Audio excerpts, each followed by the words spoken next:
Assalamualaikum warahmatullahi taala wabarakatuh. Bagaimana kabarnya kalian hari ini? Semoga kalian dalam keadaan sehat walafiat. Nah, untuk hari ini kita akan belajar prediksi latihan soal penilaian akhir semester 1 mata pelajaran PPKN kelas 12 SMA sederajat. Baik, langsung saja pada soal yang pertama. Menjaga keseimbangan antara hak dan kewajiban tercantum dalam Pancasila ke titik-titik. A ke-5, B ke-4, C ke-3, D ke-2, E ke-1. Nah, ini adalah yang ditanyakan adalah menjaga antara apa? Antara hak dan kewajiban. Kira-kira pilihan jawaban yang tepat adalah, jawaban yang tepat adalah terdapat di Pancasila sila ke-5 ya. Nah, sila ke-5 ini terdapat jelas perlindungan akan HAM ya. Akan perlindungan akan HAM. Nah, dalam sila kelima ini memberi jaminan adanya pertimbangan antara hak milik dengan fungsi sosial. Ini berarti tiap-tiap orang berhak untuk hidup layak dan memperoleh kesempatan yang sama untuk mendapatkan pekerjaan. Nah, sedangkan pada sila yang pertama memberikan jaminan kebebasan bagi warga negara untuk apa? Yaitu untuk memeluk agama ya. Untuk memeluk agama sesuai dengan kepercayaannya masing-masing. Nah, sila yang kedua itu menghendaki agar manusia ini diperlakukan secara pantas ya. Memperlakukan manusia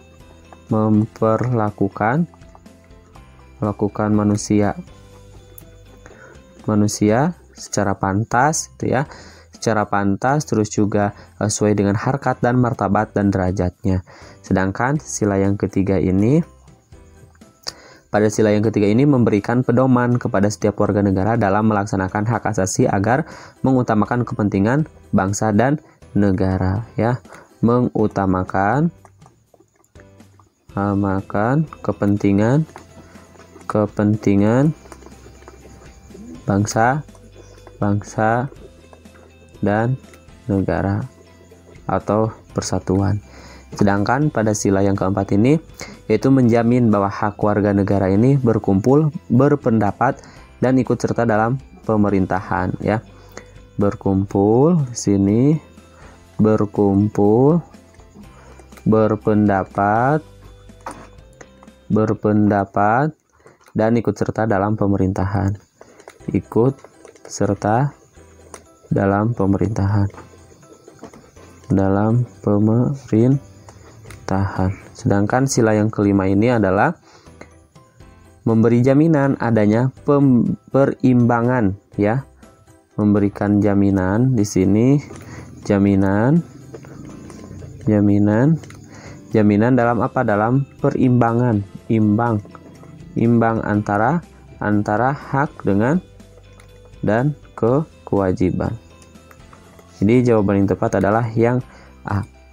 Kita lanjutkan pada soal yang kedua. Hak atas kemerdekaan dari segala bentuk penindasan terdapat dalam pembukaan Undang-Undang Dasar Negara Republik Indonesia tahun 1945 alinea ke titik-titik. A pertama, B kedua, C ketiga, D keempat, E kelima. Kira-kira pilihan jawaban yang tepat adalah, jawaban yang tepat adalah terdapat dalam alinea pertama, yang A jawabannya. Nah, alinea pertama pembukaan Undang-Undang Dasar Negara Republik Indonesia tahun 1945 menegaskan bahwa keyakinan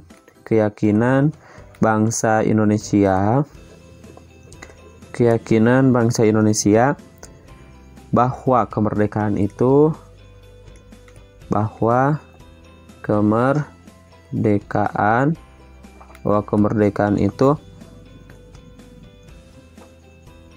adalah hak asasi segala bangsa. Hak asasi segala bangsa karena itu segala bentuk penjajahan ya. Bentuk penjajahan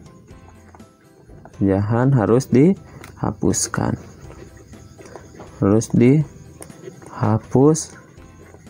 dihapuskan. Oke, kita lanjutkan pada soal nomor 3. Hak yang sekaligus menjadi kewajiban warga negara ikut serta dalam pertahanan dan keamanan negara berdasarkan Undang-Undang Dasar Negara Republik Indonesia tahun 1945 terdapat dalam pasal titik-titik A pasal 26, B 27 ayat 1, C 27 ayat 2, D 28, C 30 ayat 1. Kira-kira pilihan jawaban tepat adalah yang mana? Nah, di sini adalah hak dan sekaligus menjadi kewajiban warga negara apa? Ikut serta. Ya, ikut serta dalam apa? Dalam pertahanan dan keamanan negara. Yaitu jawaban yang tepat adalah yang E pasal 30 ayat 1. Nah, jadi dalam pasal 30 ayat 1 ini berbunyi tiap-tiap warga negara ya. Tiap-tiap warga negara berhak dan wajib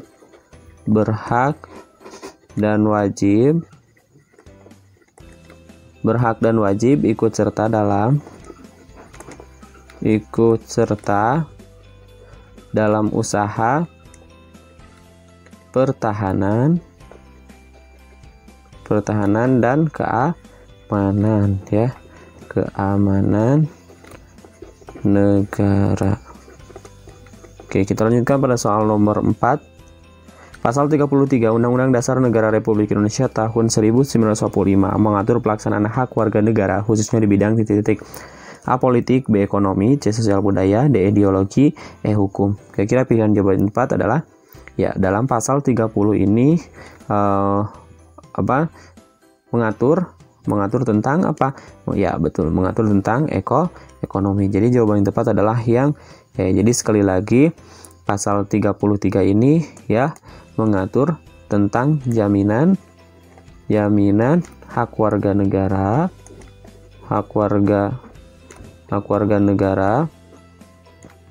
di bidang ekonomi. Oke, kita lanjutkan pada soal nomor 5. Oke, soal nomor 5 ya.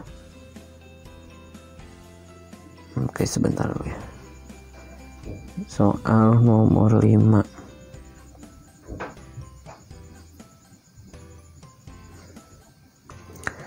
Dalam menjalankan kehidupan berbangsa dan bernegara, bangsa Indonesia harus mengemban kewajiban dan memahami benar amanat penderitaan rakyat. Dalam kerangka persatuan dan kesatuan, beberapa waktu lalu terdapat kasus penghinaan lambang negara oleh artis ternama. Dia tidak mengerti benar akan pentingnya pemahaman konteks Pancasila dalam mengemban kehidupan yang berdaulat. Agar kasus tersebut tidak terjadi, hal yang harus kita lakukan sebagai seorang pelajar untuk menjalankan kewajiban dalam kehidupan berbangsa dan bernegara sejak dini adalah titik-titik. A. Memahami arti penting Pancasila dan seluk-beluknya. B. Memahami hakikat demokrasi dalam kehidupan sehari-hari. C. Menjalankan kehidupan sebagaimana mestinya seorang pelajar. D. Memahami dan mengamalkan isi Pancasila dalam kehidupan sehari-hari. E. Memahami fungsi instrumen negara. Nah, ini adalah yang menjadi pertanyaan di sini harus kita garis bawahi adalah bahwasanya kita atau kalian ya sebagai seorang pelajar untuk menjalankan kewajiban dalam kehidupan berbangsa dan bernegara ini apa gitu ya sejak dini itu harus apa ya, jawaban yang tepat adalah memahami dan mengamalkan isi dari Pancasila dalam kehidupan sehari-hari. Jadi pemahaman dan pengamalan Pancasila ini merupakan kewajiban seluruh rakyat Indonesia tanpa terkecuali ya, merupakan kewajiban seluruh rakyat Indonesia tanpa terkecuali sebab Pancasila merupakan pedoman ya, merupakan pedoman yang dijadikan dasar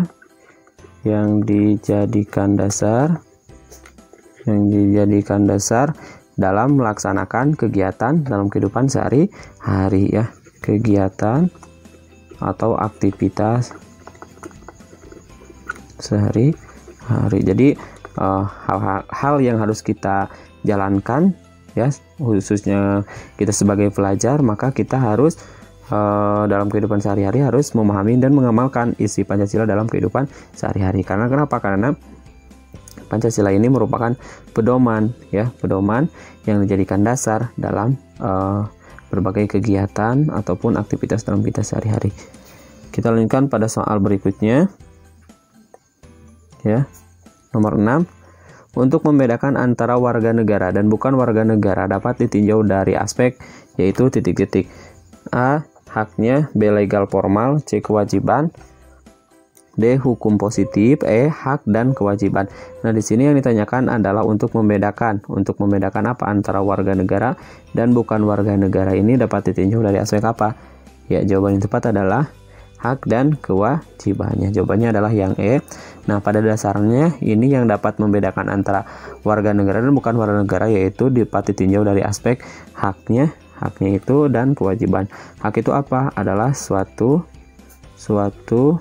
yang harus kita dapatkan atau miliki. Sedangkan kewajiban adalah sesuatu yang harus kita kerjakan dengan penuh tanggung jawab. Apalagi kita sebagai warga negara Indonesia, maka kita harus tahu antara hak kita sebagai kedudukan kita sebagai warga negara dan kewajiban kita sebagai warga negara. Nah, maka daripada itu yang membedakan antara warga negara dan bukan warga negara ini terlihat dari haknya dan kewajibannya. Kita lanjutkan pada soal nomor 7.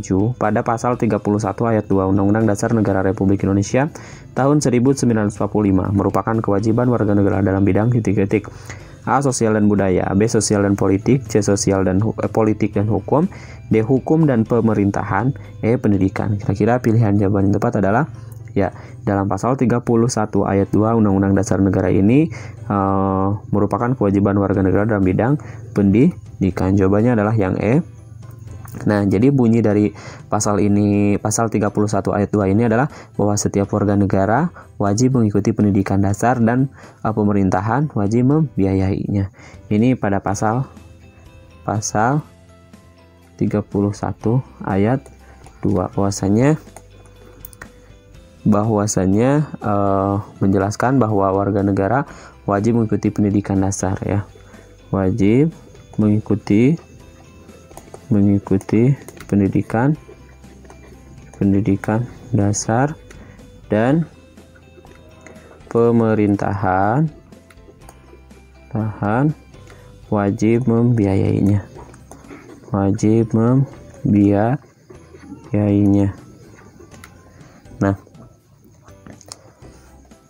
Nah, jadi bahwasanya warga negara wajib mengikuti pendidikan dasar dan akan ada sanksi bagi siapapun yang tidak melaksanakannya. Nah, di pihak lain, Undang Dasar ini juga mewajibkan pemerintahan untuk membiayai pelaksanaan pendidikan tersebut. Kita lanjutkan pada soal nomor 8. Contoh perilaku yang menjunjung tinggi hak asasi manusia adalah titik-titik. A. Kurang menghargai sesama. B. Memperlakukan orang kaya lebih dihormati lagi. C. Mengakui persamaan derajat hak dan kewajibannya. D. Menghargai hak untuk orang lain. E. Selalu melaksanakan kewajiban tanpa memandang hak orang lain.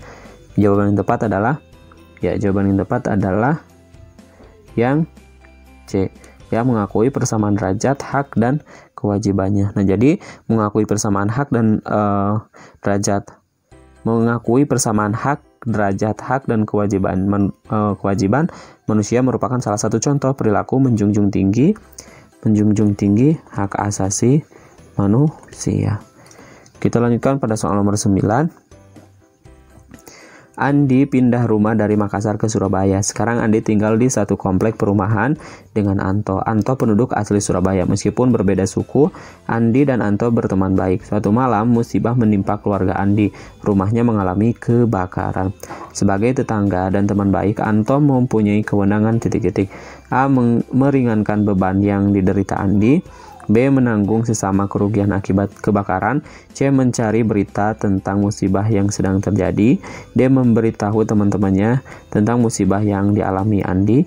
E. Mencari penyebab kebakaran yang menghitung kerugian yang diderita. Kira-kira pilihan jawaban yang tepat adalah, nah jadi di sini adalah peran Anto sebagai tetangga dan juga sebagai teman baik. Maka yang dilakukan itu ya, mempunyai kewenangan ketika melihat temannya ini sedang terkena musibah, maka yang harus dilakukan adalah, ya jawaban yang tepat adalah yang meringankan beban yang diterima oleh Andi. Nah jadi jika yang terkena musibah, tugas kita sebagai sesama manusia adalah meringankan beban yang diderita dengan cara memberikan bantuan sesuai dengan kemampuannya. Memberikan bantuan sesuai dengan kemampuan. Oke, kita lanjutkan pada soal nomor 10. Di bawah ini yang tidak termasuk hukum tertulis adalah titik-titik. A. Peraturan daerah. B. Undang-undang dasar. C. TAP MVR. D. Hukum adat. E. Undang-undang. Jawaban yang tepat adalah, ya di sini yang bukan termasuk hukum tertulis adalah hukum adat. Jadi jawaban yang tepat adalah yang D. Nah, hukum adat ini merupakan peraturan hukum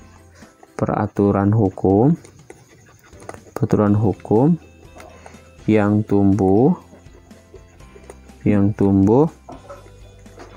serta berkembang pada masyarakat tertentu. Pada masyarakat tertentu dan hanya dipatuhi oleh masyarakat.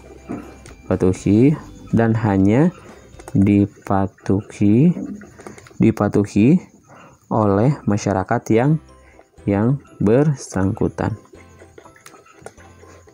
Nah, hukum adat ini biasanya merupakan perbuatan berulang-ulang terhadap hal yang sama, kemudian diterima serta disetujui oleh masyarakat, sehingga bagi orang yang melanggarnya akan merasa bertentangan dengan adat ya. Adat ini merupakan suatu kebiasaan yang berulang-ulang itu yang terjadi di masyarakat ya. Kebiasaan atau perbuatan yang berulang-ulang tapi tidak tertulis. Nah, jadi yang bukan merupakan hukum tidak tertulis ini adalah hukum adat. Baik, kita lanjutkan pada soal nomor 11. Aturan hukum bersifat memaksa agar titik-titik A dipatuhi oleh anggota masyarakat, B. Lembaga hukum berwibawa, C. Menjadi pedoman hidup masyarakat, D. Masyarakat merasa takut terhadap hukum, E. Lembaga hukum dapat bersikap sewenang-wenang. Kira-kira pilihan jawaban yang tepat adalah, ya bahwasanya hukum ini bersifat memaksa agar dipatuhi oleh anggota masyarakat. Nah, jadi bersifat memaksa ini karena hukum dapat memaksa anggota masyarakat untuk apa? Untuk mematuhinya.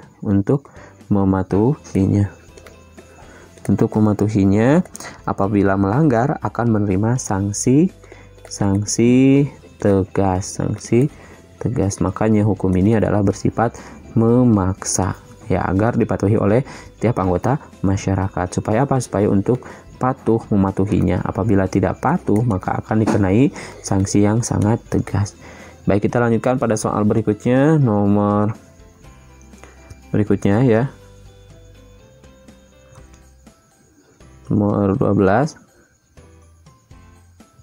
Oke, sebentar dulu. Prinsip negara hukum yang diterapkan di negara Indonesia adalah titik-titik. A. Adanya badan peradilan yang bebas dan tidak memihak. C. Para menteri bertanggung jawab kepada presiden. B. Para menteri bertanggung jawab kepada presiden. C. Bahwa kekuasaan kepala negara tidak terbatas. D. Semua orang mempunyai kebebasan secara mutlak.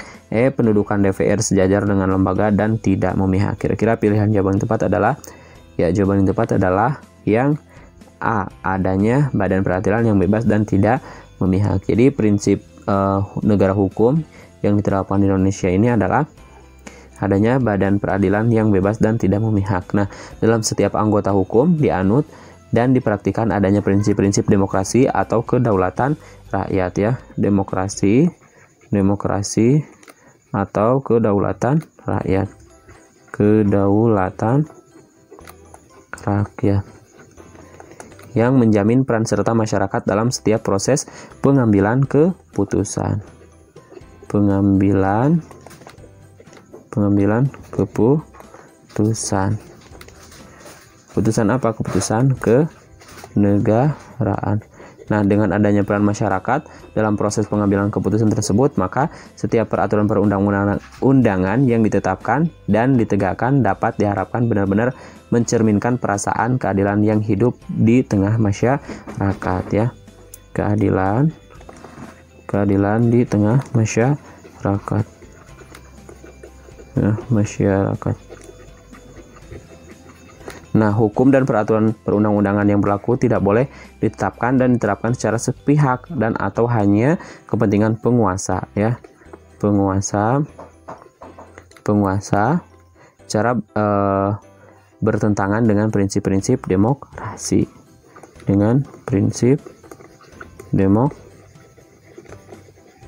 Jadi sekali lagi, dalam setiap negara hukum dianut dan dipraktikkan adanya prinsip demokrasi atau kedaulatan rakyat atau kekuasaan rakyat. Dengan apa caranya?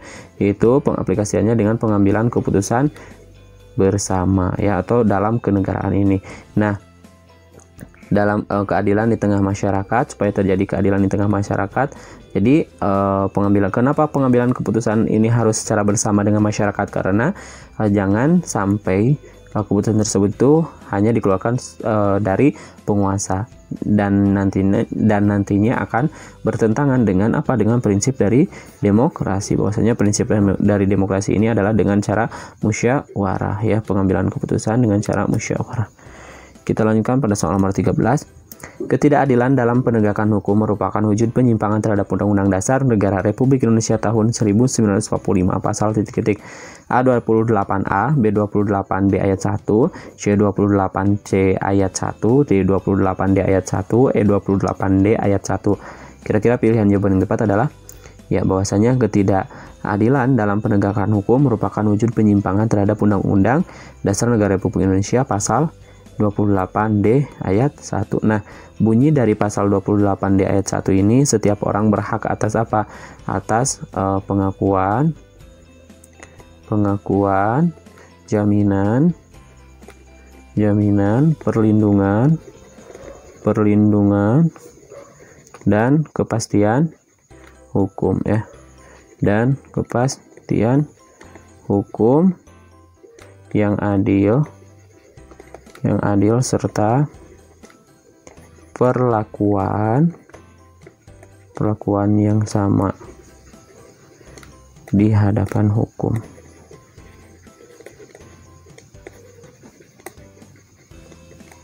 Kita lanjutkan pada soal nomor 14.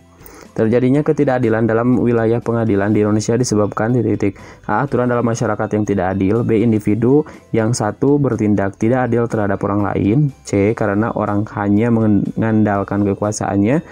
D. Karena penegak hukum kurang konsisten terhadap tugasnya. E. Karena orang hidup dengan senang-senang.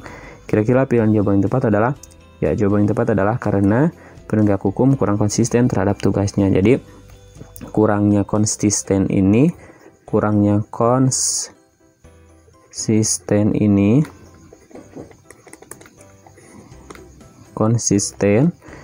kurangnya konsisten para penegak hukum dalam menjalankan tugasnya, ya, dalam menjalankan tugasnya menjadi salah satu pemicu terjadinya ketidakadilan dalam proses peradilan di Indonesia. Pemicu proses ketidakadilan dalam peradilan di Indonesia, ya, dalam peradilan di Indonesia. Jadi sekali lagi, terjadinya ketidakadilan dalam wilayah pengadilan di Indonesia ini disebabkan karena apa? Karena penegak hukum kurang konsisten terhadap tugasnya. Konsisten ini dapat apa? Contohnya menjalankan tugasnya, sehingga ada yang sesuai dan ada yang tidak sesuai, sehingga ini dapat memicu proses terjadinya ketidakadilan dalam peradilan di Indonesia. Oke, kita lanjutkan pada soal berikutnya nomor 15. Aturan negara dibuat untuk menjaga titik-titik A. Wilayah negara Indonesia. B. Kerukunan pemerintah dan aparat negara. C. Hak dan kewajiban warga negara. D. Meningkatkan kekuasaan negara. E. Harta warga negara. Kira-kira pilihan jawaban yang tepat adalah, ya, jawaban yang tepat adalah hak dan kewajiban warga negara. Jadi jawabannya adalah yang C. Aturan negara dibuat untuk apa? Untuk menjaga keseimbangan, ya.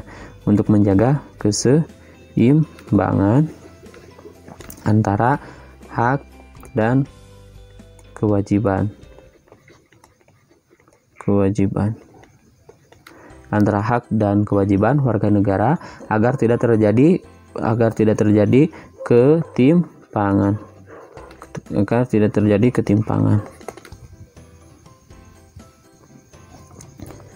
Baik, kita lanjutkan pada soal nomor 16. Berikut ini yang bukan merupakan tugas-tugas badan peradilan adalah titik-titik perkara. A. Menerima. B. Mengadili. C. Memeriksa. D. Memilih. E. Menyelesaikan. Jawaban yang tepat adalah, ya, jawaban yang tepat untuk soal nomor 16 adalah merupakan tugas-tugas badan peradilan adalah di sini yang bukan merupakan tugas-tugas peradilan adalah memilih perkara. Nah, jadi badan peradilan tidak boleh menolak,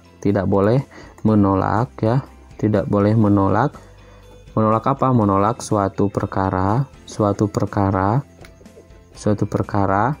yang diajukan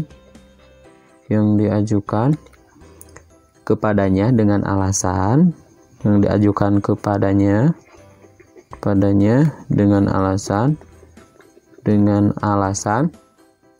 peraturan hukum.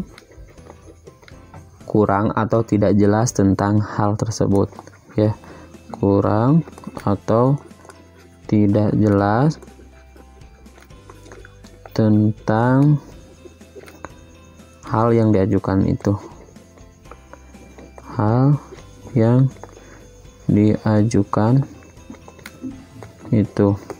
Nah, lalu peradilan mengadili sesuai dengan hukum yang berlaku. Peradilan mengadili sesuai dengan hukum yang berlaku dan tidak boleh membeda-bedakan, tentunya tidak boleh membeda-bedakan. Nah, jadi sekali lagi,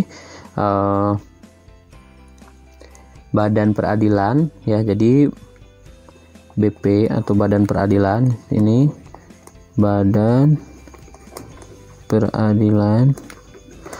peradilan ini tidak boleh menolak apa, ya, menolak hak suatu perkara yang diajukan kepadanya dengan alasan peraturan hukum kurang atau tidak jelas tentang hal yang diajukan peradilan, yaitu mengadili sesuai dengan hukum yang berlaku, tidak boleh membeda-bedakan. Jadi dalam proses mengadili ini harus sesuai dengan hukum yang berlaku, jadi tidak boleh membeda-bedakan, harus sama, seimbang, adil, ya, tidak berat sebelah. Kita lanjutkan pada soal nomor 17. Kekuasaan kehakiman di Indonesia diatur dalam titik-titik. A. Undang-Undang Nomor 2 Tahun 2002.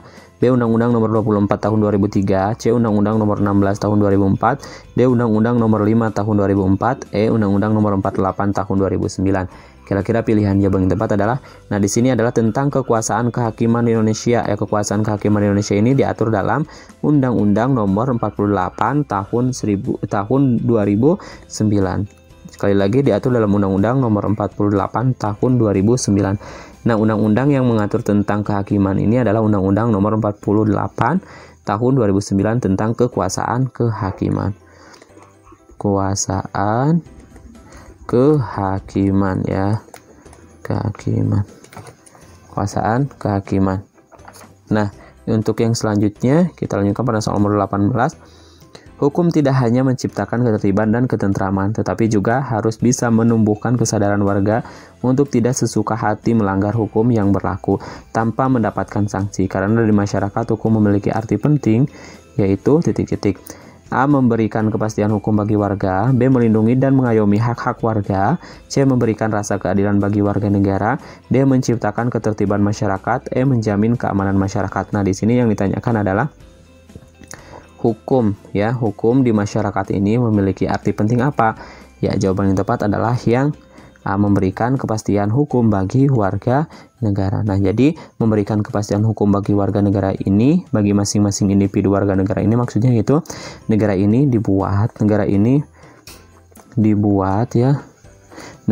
dibuat mengenai peraturan yang mengikat dan berdasarkan hukum. Dibuat mengenai peraturan yang mengikat berdasarkan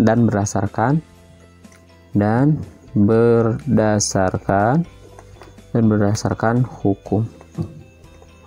Nah, jika ada yang melanggar, maka akan dikenakan sanksi yang tegas.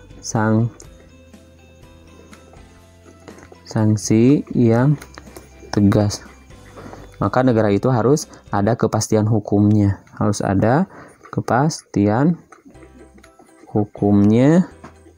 Kalau tidak, maka negara ini akan runtuh atau akan kacau. Nah, jadi sekali lagi bahwa negara ini harus ada kepastian hukum dan juga ada sanksi yang tegas, ya, supaya kalau misalkan tidak ada sanksi yang tegas atau kepastian hukum, maka negara ini akan kacau. Kita lanjutkan pada soal nomor 19. Alat negara yang bertugas menyelidiki tindak kejahatan dan menangkap pelakunya untuk diserahkan kepada pengadilan adalah titik-titik. A. Polisi, B. TNI, C. Pengacara, dan jaksa, E. Hakim. Jawaban yang tepat adalah polisi. Jadi kepolisian adalah alat negara yang mempunyai peran memelihara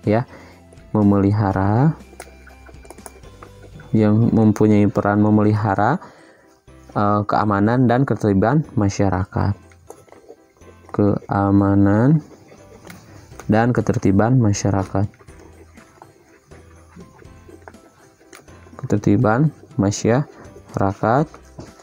Dalam menegakkan hukum atau menangkap orang-orang yang melanggar hukum dan memberikan pengayoman dan pelayanan kepada masyarakat.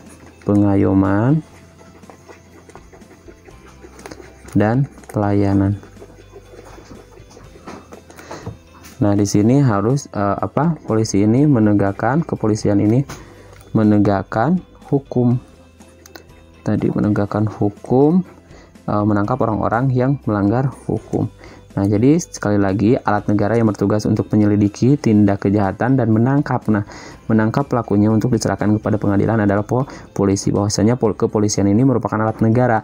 Untuk apa? Untuk memeriksa, terus juga untuk memelihara, terus juga keamanan dan ketertiban masyarakat, lalu sebagai pengayom dan juga pelayan masyarakat. Nah, selain itu, maka polisi ini bertugas untuk menegakkan hukum. Nah, menegakkan hukum di sini adalah menangkap orang-orang yang melanggar hukum. Baik, kita lanjutkan pada soal terakhir nomor 20. Ya.